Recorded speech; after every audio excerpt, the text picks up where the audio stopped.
2026 படுதோல்வியை சந்திக்குமா திமுக? நண்பர்களை, நம்ம போடக்கூடிய வீடியோக்கள் உங்களுக்கு பிடிச்சிருந்துச்சு அப்படின்னா லைக் பண்ண மறந்துடாதீங்க.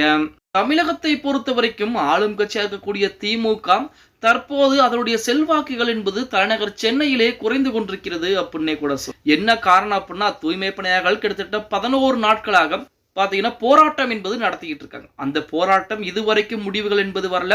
அமைச்சர் பெருமக்கள் அவர்களை மிரட்டுவதாக செய்திகள் என்பது வெளியாகி இருக்கு. ஒரு காலத்திலே நமது ஸ்டாலின் அவர்கள், அதாவது ஆட்சிக்கு வருவதற்கு முன்னதாக, நாங்கள் ஆட்சிக்கு வந்தால் தூய்மை பணியாளர்களுக்குரிய பணி என்பது நிரந்தரம் செய்து கொடுக்கப்படும் அப்படிங்கிற மாதிரி வாக்குறுதிகள் என்பது கொடுத்திருந்தார். ஆனால் தற்போது அந்த வாக்குறுதிகளை நிறைவேற்றாமல் தனியாருக்கு தாரை பார்த்து விட்டார்கள் அப்படின்னு சொல்லி கிட்டத்தட்ட 11 நாட்களுக்கு மேலாக அங்க இருக்கக்கூடிய மக்கள் 1000 பேருக்கு மேல நபர்கள் பாத்தீங்கன்னா போராட்டம் என்பது செஞ்சுக்கிட்டு இருக்காங்க. அந்த நேரத்திலே பேசக்கூடிய, அந்த இடத்திலே போய் பேச்சுவார்த்தை நடத்தக்கூடிய நமது அண்ணன் சேகர் பாபு ஆகட்டும், அதே போல மற்ற நபர்களாகட்டும், அங்கு போய் அந்த அமைச்சர் பெருமக்கள் அந்த மக்களை மிரட்டுவதாக கூட செய்திகள் என்பது வெளியாகி கொண்டிருக்கிறது. ஸ்டாலின் அவர்கள் சொன்ன தகவலை யார் சொன்னது, எப்பொழுது சொன்னோம், நாங்கள் சொல்லவே கிடையாது அப்படின்னு சொல்லி திமுக அமைச்சர் பெருமக்கள் சமாளித்துக் கொண்டிருக்கிறது. பாத்தீங்கன்னா தற்போது தமிழகம் முழுவதும் இருக்கக்கூடிய மக்கள் மத்தியிலே ஒரு கவனத்தை பெறக்கூடிய விஷயமாகத்தான் இருந்து கொண்டிருக்கிறது அப்படின்னே கூட சொல்லலாம்.